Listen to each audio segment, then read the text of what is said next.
بسم اللہ الرحمن الرحیم۔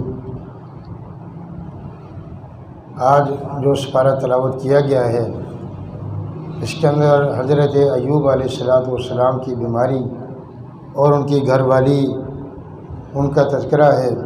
ان کی گھر والی جو تھی ایوب علیہ السلام کی حضرت یوسف علیہ السلام کی بیٹی تھی جس کا نام تھا بی بی رحمت۔ بیماری دینا، تکلیف دینا، مصیبتوں میں مبتلا کرنا یہ اللہ تعالیٰ کا حق ہے، اور بندے کی یہ ذمہ داری ہے کہ بیماری پر، مصیبت پر، پریشانی پر بجائے گلے شکوے کرنے کے، شکایتیں کرنے کے صبر کرے، اللہ تعالیٰ سے عافیت مانگے۔ لیکن اگر بیماری، مصیبت، پریشانی آ جائے تو ہمیں ہمارے رب کا صبر کا آرڈر ہے کہ تم نے صبر کرنا ہے۔ ایوب علیہ السلام پر بھی بیماری آ گئی۔ لکھا ہے کتابوں کے اندر کہ 17 سال تک حضرت ایوب علیہ السلام پاؤں کے ناخن سے لے کر سر کے بال تک کسی شدید بیماری میں مبتلا ہو گئے۔ بہت زیادہ تکلیف تھی۔ صرف دل اور زبان ان کی بیماری سے پاک تھی۔ دل میں اللہ تعالیٰ کا دھیان، اللہ تعالیٰ کا خیال، اور زبان سے اللہ تعالیٰ کا ذکر۔ بچے مر گئے، پیسہ پوسہ سارا ختم ہو گیا۔ صرف ان کی بیوی تھی مائی رحمت علیہ السلام، وہ محنت کر کے، مزدوری کر کے ان کا علاج معالجہ، دوا دارو، ان کی خدمت کیا کرتی تھی۔ گھر والوں سے بھی دور چلے گئے، باہر کسی ویرانے میں۔ لکھا ہے کہ ایک دن کہیں جا رہی تھی مائی رحمت ایوب علیہ السلام کی بیوی، راستے میں ایک بزرگ ہستی نما ایک شخص ملا، ہاتھ میں تسبیح، کپڑے جبہ قبہ عجیب سا لگا۔ ان کے دل میں یہ بات ہے کہ میں اپنے میاں کی بیماری کا تذکرہ ان کے سامنے کروں۔ انہوں نے کر لیا۔ خواتین کمزور عقیدے کی ہوتی ہیں، ہر ایک وہ یقین کر لیتی ہیں، پھنس جاتی ہیں۔ پھر ان کے سامنے ذکر کیا تو انہوں نے کہا جی تمہارا میاں ٹھیک ہو جائے گا، لیکن تم جا کر یہ کہو کہ فلاں بزرگ نے شفا دی ہے، میرا نام لے لینا۔ اس نے کہا بابا جی کوئی بات نہیں، میں آپ کا نام لے لوں گی، لیکن میرے میاں کو شفا ہونی چاہیے۔ یہ واپس آئی، آ کر انہوں نے ایوب علیہ السلام سے سارا تذکرہ کیا۔ ایوب علیہ السلام تو اللہ تعالیٰ کے نبی تھے، پیغمبر تھے۔ ایوب علیہ السلام سمجھ گئے اور اپنی بیوی سے کہا کہ اللہ کی بندی وہ تو شیطان تھا جس نے بزرگوں کا لباس پہنا ہوا تھا۔ اللہ کی بندی تجھے پتہ نہیں ہے کہ بیماری جو دیتا ہے شفا بھی وہی دیتا ہے، زندگی جو دیتا ہے موت بھی وہی دیتا ہے، ذلت جو دیتا ہے اس کے بعد عزت بھی وہی دیتا ہے۔ تو نے اس سے شرک کر لیا اور تو نے کہا کہ جی آپ مجھے شفا دیں گے۔ قسم کھا لی ایوب علیہ السلام نے کہ اگر میری بیماری دور ہو گئی، میں ٹھیک ہو گیا، تو میں قسم اٹھاتا ہوں تجھے 100 کوڑے ماروں گا۔ آپ نے بیوی کے بارے میں کہہ دیا۔ اس کے بعد یہ کہیں گئی ہوئی تھی کام سے علاج معالجے کے لیے، تو ایوب علیہ السلام مسلسل یہ دعا کرتے رہے، رب انی مسنی الضر وانت ارحم الراحمین، رب انی مسنی الضر وانت ارحم الراحمین۔ یا اللہ مجھے تکلیف نے چھوا ہے، تو سب سے بہترین رحم کرنے والا ہے، یا اللہ مجھ پر رحم کر، میری تکلیف کو دور کر۔ اللہ پاک نے دعا کو قبول کیا، ایک فرشتہ بھیجا۔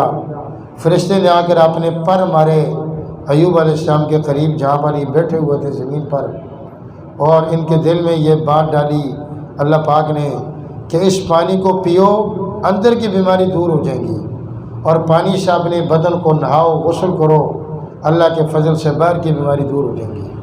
انہوں نے ایسے ہی کیا، ساری بیماریاں روحانی، جسمانی، اندرونی، بیرونی اللہ کے حکم سے ختم ہوگی۔ بی بی رحمت علیہ السلام واپس آئی، ایوب علیہ السلام کو وہاں پتہ ہی نہیں ہے۔ وہاں ایک حسین و جمیل خوبصورت شکل کا اور بڑی بزرگ ہستی کی شکل کے ایک شخص بیٹھا ہوا ہے۔ بی بی رحمت نے کہا کہ بھائی یہاں میرا بیمار میاں تھا، میرا معذور میاں تھا، گھر والا تھا، وہ کہاں چلا گیا؟ ایوب علیہ السلام سمجھ کے کہا بی بی وہ میں ہی ہوں۔ کہا کہ بھائی میرے ساتھ مذاق نہ کرو، میرا میاں تو بوڑھا تھا، بیمار تھا، کمزور تھا، اور تم تو ٹھیک ٹھاک نوجوان ہو۔ ایوب علیہ السلام نے کہا کہ یقین کرو وہ میں ہی ہوں، دیکھو یہ چشمہ ہے، اللہ پاک نے فرشتے نے اللہ پاک کے حکم سے یہاں پر مارے، اور اللہ پاک نے مجھے وہی نازل کی کہ اس کا پانی پیو، اندر کی بیماری دور ہو جائے گی، اور اس کے پانی کو بدن پر ملو، غسل کرو، وضو کرو، باہر کی بیماری دور ہو جائے گی۔ اللہ نے مجھے شفا دے دی، اب میں ٹھیک ہو گیا ہوں، تو میں درے ماروں گا۔ اللہ پاک نے وہی نازل کی کہ میرے ایوب، ہم نے تیری بیوی کو صابرہ پایا ہے، بڑی صبر کرنے والی ہے، بڑی خدمت گزار ہے۔ ظاہر ہے کہ ایک نبی اس کا باپ ہے ایوب علیہ السلام، دادا بھی نبی یعقوب علیہ السلام، میاں بھی نبی ایوب علیہ السلام، باپ نبی یوسف علیہ السلام، دادا نبی یعقوب علیہ السلام، پردادا بھی نبی اسحاق علیہ السلام، پھر باپ کے دادا نبی ابراہیم علیہ السلام، اور چاچا بھی نبی، چاچا دادا اسماعیل علیہ السلام۔ کہا کہ اس کو مارنا نہیں ہے، یا اللہ قسم جو اٹھائی ہے، فرمائے کوئی بات نہیں، ایسا کرو، خود بھی ادی کا دکھ فضرب بھی، 100 تنکوں کا ایک جھاڑو لے لو، ایسا جھاڑو لے لو جس میں کتنے تنکے ہوں، 100، اس جھاڑو کو ایک دفعہ اس کے بدن پر مارو، وہ ایک تنکا بمائی جو ہے نا جھاڑو کے، وہ ایک تنکا درے کے کوڑے کے برابر ہو جائے گا، میری بندی کو تکلیف ہی نہیں ہوگی، اور تمہاری قسم بھی پوری ہو جائے گی۔ اور کہا کہ یہ ایک اس آیت نے ہمیں عقیدہ بتا دیا ہے کہ تمہیں کوئی تکلیف ہو، کوئی مصیبت ہو، کوئی مسئلہ ہو، کوئی پریشانی ہو، تو تم نے لوگوں کے درباروں پہ نہیں جانا، تم نے مخلوق کے دربار پر نہیں جانا، تم نے کس کے دربار پہ آنا ہے؟ اللہ کے دربار پہ آنا ہے، صرف اللہ سے مانگ رہے ہیں۔ دیکھیں نا یہاں پر جو آیت ایوب علیہ السلام جو پڑھتے رہے، رب انی مسنی الضر، رب انی مسنی الضر، اے اللہ مجھے تکلیف نہیں چھوا ہے، تو ایوب علیہ السلام تو اللہ کو پکارا ہے، ایوب علیہ السلام نے تو اللہ کو پکارا ہے۔ اسی طرح آدم علیہ السلام نے ربنا ظلمنا انفسنا، ہر ایک کو یاد ہے، اللہ تعالیٰ کو پکارا ہے۔ تو پھر ہم اپنی تکلیفوں میں، اپنی مصیبتوں میں، اپنی پریشانیوں میں، اپنے مسائل میں اللہ کو چھوڑ کر دربار و مزار و فلاں فلاں دوسروں کو کیوں پکاریں؟ وہ بھی تو مخلوق ہیں، ان کو بھی تو اللہ پاک نے پیدا کیا ہے۔ وہ جب زندہ تھے دربار والے، مزار والے، انہیں مصیبتیں، پریشانیاں، بیماری آتی تھی تو وہ کس کو پکارتے تھے؟ اللہ کو پکارتے تھے۔ تو تم بھی اللہ کو پکارو۔ کیا تمہارا اللہ بوڑھا ہو چکا ہے، یا تمہارا اللہ کمزور ہو چکا ہے، یا تمہارا اللہ غریب ہو چکا ہے، یا تمہارا اللہ بہت پرانا ہو چکا ہے، یا تمہارا اللہ اتنا زیادہ ضعیف العمر ہو چکا ہے؟ نہیں، کل یوم ہوا فی شأن فبأی آلاء ربکما تکذبان۔ اللہ تعالیٰ روزانہ تر و تازہ ہوتا ہے، ساری مخلوقات کی دیکھ بھال کر رہا ہے، ہر چیز کی نگرانی کر رہا ہے، اور ہر چیز کی بیماری کو، پریشانی کو، مصیبتوں کو حل کرنے والا کون ہے؟ صرف اللہ ہے۔ کہتے ہیں کہ بہت بڑا ویرانہ تھا، بہت بڑا قبرستان تھا، اس کے دربار میں کوئی دربار تھا۔ ایک بندہ وہاں پر گیا تو دربار کے دروازے میں کھول کر اندر صاحب قبر کو کہتا ہے کہ میری اولاد نہیں ہوتی، بابا جی مجھے اولاد دے دو، مجھے اولاد دے دو، مجھے اولاد دے دو۔ اب یہ درباروں مزاروں پر عموماً قبرستان میں جنات بھی ہوتے ہیں، درختوں کے نیچے جنات ہوتے ہیں، درختوں کے اوپر جنات ہوتے ہیں۔ وہ ایک جن، وہاں سے ایک جن ظاہر ہوا، وہ دربار کے گنبد کے اندر سے، اس نے آواز لگائی اور کہا کہ پاگل، جس کے سے تو اولاد مانگ رہا ہے، بابا جی یہ اس کی اپنی اولاد نہیں تھی بیچارے کی، اس کی، اب جس کی اپنی اولاد نہیں ہے تو تمہیں کہاں سے اولاد دے گا؟ اب ایک بندہ مجھ سے 1000 روپے مانگے، میرے جیب میں 100 روپیہ بھی نہیں ہے، تو تمہیں کہاں سے دوں گا بھائی 1000 روپے؟ انہوں نے کہا اللہ سے اولاد مانگو، جو اللہ اولاد دینے والا ہے۔ زکریا علیہ السلام کو 120 سال کی عمر میں یحییٰ علیہ السلام جیسے بیٹا دیا اللہ تعالیٰ کو۔ تو زکریا علیہ السلام نے کس کو پکارا تھا؟ اللہ کو پکارا۔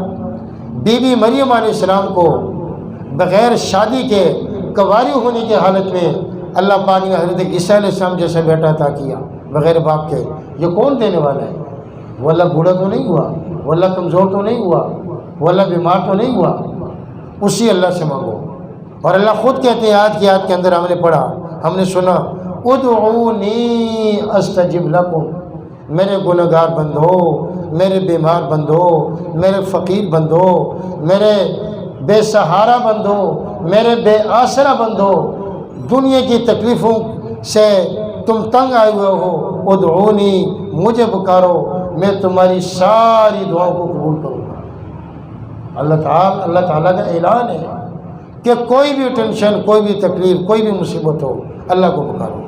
اور آخری بات یہ ہے، بڑی پیاری بات ہے، بہت پیاری بات ہے۔ دیکھیں ہمارا دین بڑا عظیم دین ہے، بڑا ہی پیارا دین ہے۔ دل سے اللہ تعالیٰ کا شکر ادا کیا کریں، اس اللہ نے ہمیں دین محمد عطا کیا ہے، اور اس اللہ نے ہمیں محمد عربی صلی اللہ علیہ وسلم جیسے عظیم الشان نبی عطا کیے۔ لکھا ہے علماء نے کہ ایک جوان بچی ہو، ہندو غیر مسلم، اور اس کی شادی ہو جائے، شادی کے 2 مہینے کے بعد اس کا جو خاوند ہے ایکسیڈنٹ، حادثے میں مر جائے، اس بچی کے پوچھو اس سے کہ سر پہ کیا گزری، نہ وہ شادی شدہ نہ وہ کنواری۔ اب اس کی جتنی بھی سہیلیاں، دوست آئیں گی، کزن آئیں گی، اس سے تعزیت کرنے کے لیے، تسلی دینے کے لیے، فاتح خوانی کے لیے، تو وہ اور زیادہ روئے گی، اور زیادہ افسوس کرے گی، کیونکہ غیر مسلم ہے۔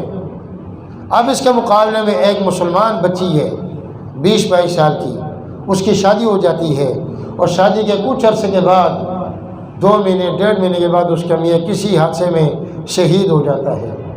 اب جس کی بھی سہیلیاں، اس کی دوست، اس کی کزنیں، اس کی سہیلیاں آتی ہیں اس کو تسلی دینے کے لیے، تو یہ زیادہ غم نہیں لیتی، سارے غم کے پہاڑوں کو اللہ پر ڈال دیتی ہے۔ کیا کہتی ہے؟ جی اللہ کی مرضی۔ کیا کہتی ہے؟ اللہ کی مرضی۔ بس جو دنیا میں آیا اس نے دنیا سے جانا ہے، اللہ کو منظور ہی ایسا تھا۔ ہمارا کتنا اچھا دین ہے کہ سارے غم اللہ پر ڈال دو، ساری پریشانی اللہ پر ڈال دو، ساری بیماری اللہ پر ڈال دو، بھائی مسلح ہو اور بند کمرہ ہو اور اندھیرا ہو، اور اللہ کا بندہ اللہ کی بندی ہو، اور آنسو کی آنکھوں سے لڑی جاری ہو، اپنے دکھڑے رب کے سامنے رکھو کہ یا اللہ یہ بھی مسئلہ ہے، یہ بھی مسئلہ ہے، یہ بھی مسئلہ ہے، اور یقین جانیے پکی ٹھکی بات ہے، مصلی رسول صلی اللہ علیہ وسلم پر بیٹھا ہوں، باوضو بیٹھا ہوں۔ نبی علیہ السلام نے ارشاد فرمایا، اللہ تعالیٰ فرماتے ہیں کہ میں اپنے بندے اور بندی کی دعائیں قبول کرتا رہتا ہوں، ان کی دعائیں قبول کرتا رہتا ہوں جب تک کہ میرا بندہ میری بندی جلدی نہ مچائے۔ پوچھے کہ جی جلدی مچانے کے کیا مطلب ہے؟ تو نبی علیہ السلام نے ارشاد فرمایا، جلدی مچانے کا مطلب یہ ہے کہ میرا بندہ اور میری بندی دعا مانگتے یہ کہہ بیٹھے اپنی زبان سے کہ میں نے تو بڑی دعائیں مانگی، اتنے عرصے سے دعائیں مانگ رہا ہوں، اتنے سالوں سے دعائیں مانگ رہی ہوں، میرا تو مسئلہ حل ہی نہیں ہوتا، میں تو متنفر ہو گئی۔ فرمایا یہ جلدی ہے، جلدی نہ مچاؤ، جلدی نہ کرو، جو دروازہ کھٹکھٹاتا رہے گا، وقت آئے کہ دروازہ کھل ہی جائے گا، اور جو بندہ دروازہ کھٹکھٹانا چھوڑ دے تو دروازہ کون کھولے گا؟ ہمارا کام ہے مانگتے رہنا۔ اللہ تعالیٰ کے لیے کوئی مشکل نہیں۔ ایسے جوڑے میرے سامنے ہیں کہ 30 سال کے بعد ان کی اولاد ہوئی۔ کتنی جی؟ 30 سال ہو گئے شادی کی، اولاد ہی نہیں ہوئی۔ دنیا جہاں کے ڈاکٹروں، لیبارٹری، طبیب گھنٹے والے، پیر فقیر فلاں سارے ناکام ہو گئے۔